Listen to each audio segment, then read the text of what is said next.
চলে এসেছি বাড়িতে।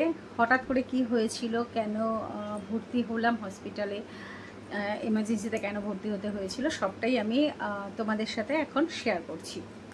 তো প্রথম যে বিষয়টা সেটা হচ্ছে কেন ভর্তি হয়েছিলাম সেটা আগে বলি। হঠাৎ করে আমার প্রচণ্ড চেস্ট পেন শুরু হয়েছিল, তো সেই কারণে ভর্তি হতে হয়েছিল।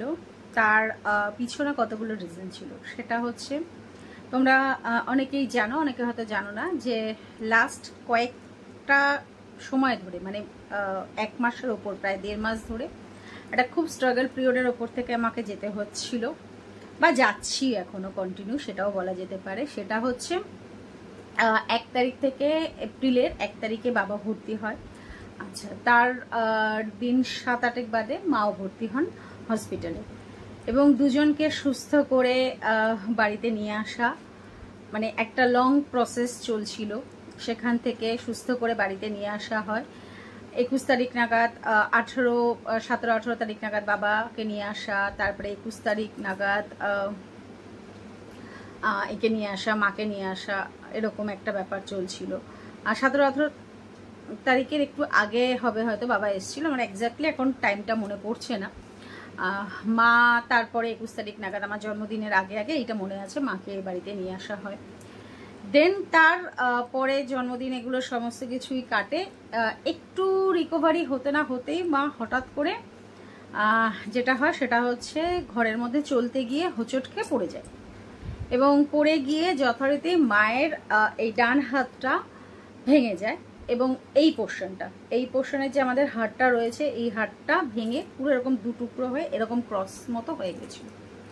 সেটার জন্য মাকে সাথে সাথে চারনক হসপিটালে আমি নিয়ে যাই, এবং সেখানে ভর্তি করা হয়। দিয়ে মায়ের 28 তারিখে আবার মার এইরকম কন্ডিশন হয়।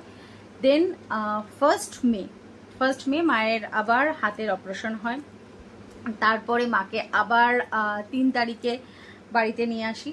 তারপরে মাকে আর নিচের রুমে, কারণ আমার বাড়িতে নিচের ফ্লোরটাতে বাবা মা থাকে আর ওপর ফ্লোরটাতে আমি থাকি, তো মাকে কি করি, শিফট করে ওপর ফ্লোরে নিয়ে চলে আসি। ওপর ফ্লোরে নিয়ে চলে এসে, মানে ফার্স্ট ফ্লোরটাতে আমি নিয়ে চলে আসি আমার রুমে। তো মাকে আমি পুরো আমার রুমেই রেখে দিই, দিয়ে চলছিল সেইভাবেই আর কি সমস্ত কিছু। তো সেই রকম সিচুয়েশনের মধ্যে দিয়ে চলতে মাকে আমার সামনেই রেখে দিয়েছি, মা বিছনায় শুধু, আমি সামনের উপরে একটা সোফা সেট করে নিয়েছিলাম, সেখানটাতে আমি ঘুমাতাম। তো যাই হোক, ঠিক মতো করে ঘুম হচ্ছিল না, যেটা হয় আর কি। মা সারারাত্রি ব্যথায় ছটফট করছিল, কারণ অপারেশন হলে পরে প্রচণ্ড ব্যথা হয়, বা কিছু পড়তো, বা কিছু ঘুম হতো না ঠিক মতো। সেই বিভিন্ন একটা টাইম চলছিল, যার জন্য না ঠিক মতো ঘুম, এবং এই সমস্ত একটা এপ্রিল মাস থেকে এই যে প্রসেসটা চলছিল, ঠিক টাইমে না খাওয়া দাওয়া, না ঘুম, যার জন্য আস্তে আস্তে আস্তে আস্তে আমার শরীরের যে ইমিউনিটি পাওয়ার বা কিছু, সেটা কমতে শুরু করে। এবং ওই শুরু করার পরিপ্রেক্ষিতে যেটা হয় যে আমি ভেতরে ভেতরে প্রচণ্ড উইক হয়ে পড়ি। কিন্তু যেটা হয় না, যে বাবা মা অসুস্থ, সেই কারণে আমি মেন্টালি স্ট্রং দেখিয়ে আর কি চলতে থাকি, মনের একটা জোর নিয়ে, যে না ঠিক আছে, আমি সুস্থ আছি, কোনো প্রবলেম নেই, আমি সুস্থ আছি। তো এইভাবে চলতে চলতে বাট আমি ভেতরে ভেতরে বুঝতে পারছি যে আমার প্রবলেম হচ্ছিল, বাট আমি এই জিনিসটাকে ইগনোর করছিলাম। মাঝে মধ্যেই অ্যাসিডিটি হয়ে যাচ্ছিল, যা খাচ্ছিলাম খাওয়ার কিছুক্ষণ পরে অ্যাসিড হয়ে যাচ্ছে, সেটা অ্যাসিড হয়ে গিয়ে বমি হয়ে যাচ্ছে, এরকম হচ্ছিল। খাবার হজম হচ্ছে না ঠিক মতো, চেস্ট পেইন হচ্ছে, কখনো প্রচণ্ড গ্যাস হয়ে যাচ্ছে প্রচণ্ড, কখনো এই প্রবলেমগুলো চলছিল। তো সেই সিচুয়েশনগুলো চলতে চলতে, এবং আমি নর্মালি যেটা হয়, কখনো ওয়ারিস খেয়ে, কখনো এই ঠিক আছে একটু গ্যাসের ওষুধ খেয়ে, মানে যেগুলো নর্মালি বাড়িতে যে মেডিসিনগুলো থাকে, এগুলো খেয়ে খেয়ে অ্যাভয়েড করে করে চালাচ্ছিল। লাস্ট এই বৃহস্পতিবার দিনকে মানে যেটা হয়েছে, মায়ের কিছু টেস্ট ছিল আর কি, সেই টেস্টগুলো করাতে, এক্স রে, তারপরে কিছু ব্লাড টেস্ট ছিল, সেই টেস্টগুলো করাতে মাকে নিয়ে হসপিটালে আমি পৌঁছই সকালবেলায়। তো হসপিটালে পৌঁছই তখন প্রায় 11:30 সকালবেলা, বৃহস্পতিবার।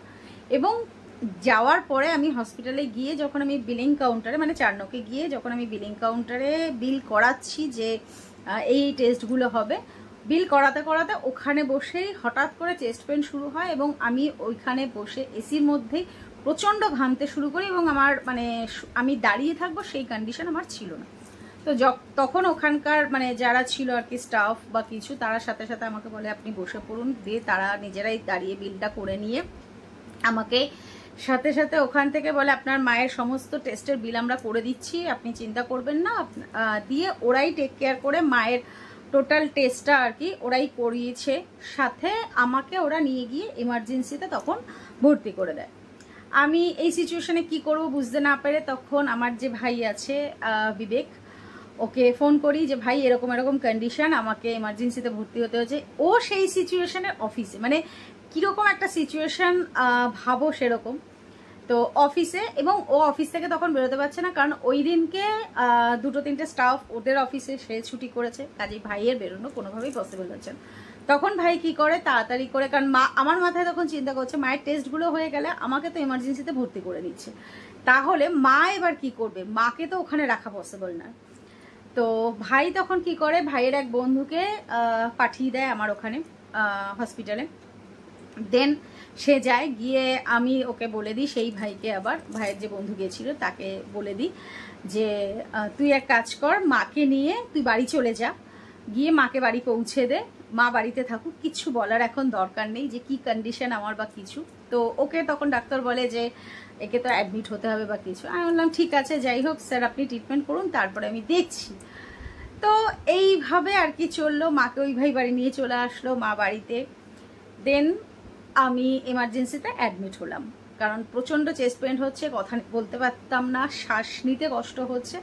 এখনও হয়তো তোমরা দেখবে না, আমি এখনও যেটা হচ্ছে কথা বলতে গেলে বা বেশি কথা বললে বা একটু দৌড়দৌড়ি করে কোনো কাজ করলেই যেটা হচ্ছে আমি হাঁপিয়ে যাচ্ছি বা শ্বাস নিতে প্রবলেম হচ্ছে। এইটা মানে শরীর প্রচণ্ড পরিমাণে ভেতর থেকে উইক হয়ে গেছে। তো এমার্জেন্সিতে তখন ভর্তি হলাম, ঠিক আছে। তারপর চললো ওইভাবেই ওখানে অ্যাডমিট। দেন ওইভাবে অ্যাডমিট হওয়ার পর ছিলাম ওখানে, সেইভাবে থাকার পর তারপরে যখন ওখান থেকে একটু সুস্থ হলাম, তারপর আমি ওদেরকে বললাম যে আমি ফুললি, ওরা আমাকে ফুললি কার্ডিও ডিপার্টমেন্টে ট্রান্সফার করছিল অ্যাডমিট করে। তারপরে তো আমি বললাম আমি এক্ষুনি কার্ডিও ডিপার্টমেন্ট বা যাই হোক এই হতে পারবো না, যেহেতু চেস্ট পেন বলে ওরা আর একটাই মানে মানে বেটার ট্রিটমেন্টের জন্য ওরা ওটাই ভাবছিল যে যদি কোনো কার্ডিও সমস্যা হয় বা কিছু। এলাম আমার পক্ষে সেটা সম্ভব নয়, আমি ওইভাবে অ্যাডমিট হয়ে এখন 3-4 দিন থাকতে পারবো। তখন ওরা বললেন যে তাহলে কোনো কিছু করার নেই, আপনাকে সাইন করে যাই হোক এই করে হবে, কারণ হচ্ছে যেহেতু আপনি নিজের ইসেতে ছুটি করে চলে যাচ্ছেন। আমি যথারীতি আবার ওইভাবে নিজে বন্ডে সাইন করে ছুটি করে বেরিয়ে চলে আসি। বাড়ি আসার পর আবার ঘন্টাখানেক পর আমার আবার পেইন শুরু হয়। রাত্রেবেলায় তখন বাজে প্রায় 9টা, আমি বাড়িতে আসি 7:30, রাত্রি 9টা থেকে আবার পেন শুরু হয়। ভাই তখনও মানে অফিস থেকে ফেরেনি, আমি ওকে ফোন করি। তারপর যেটা হয়, ভাই বলে যে দিদি আমার আস্তে আস্তে 10টা বাজবে, আমি চেষ্টা করছি। আমার এক মামা আছে, সেই মামাকে তোমরা আমার আগের ব্লগেও দেখেছো, তো সেই মামাকে বাগুইহাটি যে মামা থাকে তাকে ফোন করি, মামি ফোন করে, তো বলি যে এরকম প্রচণ্ড পেইন হচ্ছে। এবং তখন যে পেইনটা হচ্ছিল সেই পেইনটা আমার মধ্যে সহ্য করার মতো ছিল না। মামা আসে, আসার পর মামা আবার নিয়ে আমাকে বলে তাহলে কোথায় যাবি, চল তাহলে তোকে চারনকে নিয়ে আবার অ্যাডমিট করিয়ে দিচ্ছি। তখন বাজে রাত্রি প্রায় 10টা। আমি বললাম না আমি চারনক যাব না, আমি এক কাজ করা, আমাকে নিয়ে এখানে যে আমাদের গভর্নমেন্ট হসপিটাল আছে মিউনিসিপ্যালিটি হসপিটাল, ওখানে চলো, আমাকে নিয়ে চলো। তার কারণ হচ্ছে আমি যদি এখন চারনকে যাই আবার আমাকে চারনক অ্যাডমিট করে নেবে, আমার পক্ষে পসিবল নয়। এখন আমি যদি এখন সত্যি কথা অ্যাডমিট হয়ে যাই তাহলে আমার বাড়িতে যে দুটো পেশেন্ট রয়েছে, বাবা তাও এখন ঠিক মতো করে নিজে খাওয়া দাওয়া করে নিতে পারে, মেডিসিনগুলো নিজে নিয়ে নিতে পারে, কিন্তু মায়ের পক্ষে যেটা প্রবলেম হয়, মা প্রায় সময় মায়ের যেটা একটা প্রবলেম হচ্ছে এখন একটু ভুলে যাচ্ছে মেডিসিনগুলো নিতে বা কিছু করতে। আলাম তাহলে কি করে হবে, প্লাস মায়ের হাতের ইঞ্জেকশন থেকে শুরু করে এগুলোর কিছু প্রসিডিওর আছে, যে টেস্টগুলো হয়েছে সেগুলো ডক্টরের কাছে নিয়ে যেতে হবে, সেগুলো কি করে হবে, পসিবল নয়, তাহলে চলো আমাকে ই করো, তোমরা মিউনিসিপ্যালিটিতে নিয়ে চলো। এবং তখন যথারীতি মামা কি করে আমাকে মিউনিসিপ্যালিটিতে নিয়ে যায়। ওখানে যাওয়ার পর ওরা প্রথমে ভাবে গ্যাসের প্রবলেম, সেই হিসাবে 3টে ইঞ্জেকশন গ্যাসের জন্য দেয়। তারপরে দিয়ে টিয়ে বলে যদি দেখুন নিয়ে যান বাড়িতে, যদি কমে তো বেটার, না হলে অ্যাডমিট করতে হবে। তো এইভাবেই চলছিল লাস্ট 2টো দিনের আমার পুরোপুরি হসপিটাল বাড়ি এই চলছে। এই সব করে তারপরে আলটিমেটলি কালকের দিনটা রেস্ট নিয়ে গতকাল মানে শুক্রবার দিনটা, হ্যাঁ শুক্রবার না সরি শনিবার দিনটা রেস্ট নিয়ে আমি আজকে একটু ফ্রেশ, তাই আমি এই ভিডিওটা আজকে করলাম যে কি হয়েছিল না হয়েছিল। কারণ আমি যখন আমার অসুস্থতার মানে ছবিটা পোস্ট করা হয়েছিল আর কি, তো সেটাতে সবাই আমি দেখলাম অনেকে প্রচুর কমেন্টস করেছো যে তাড়াতাড়ি সুস্থ হয়ে যাও, সবাই আমাকে প্রচুর ভালোবাসা জানিয়েছো, তার জন্য সবাইকে থ্যাঙ্কস।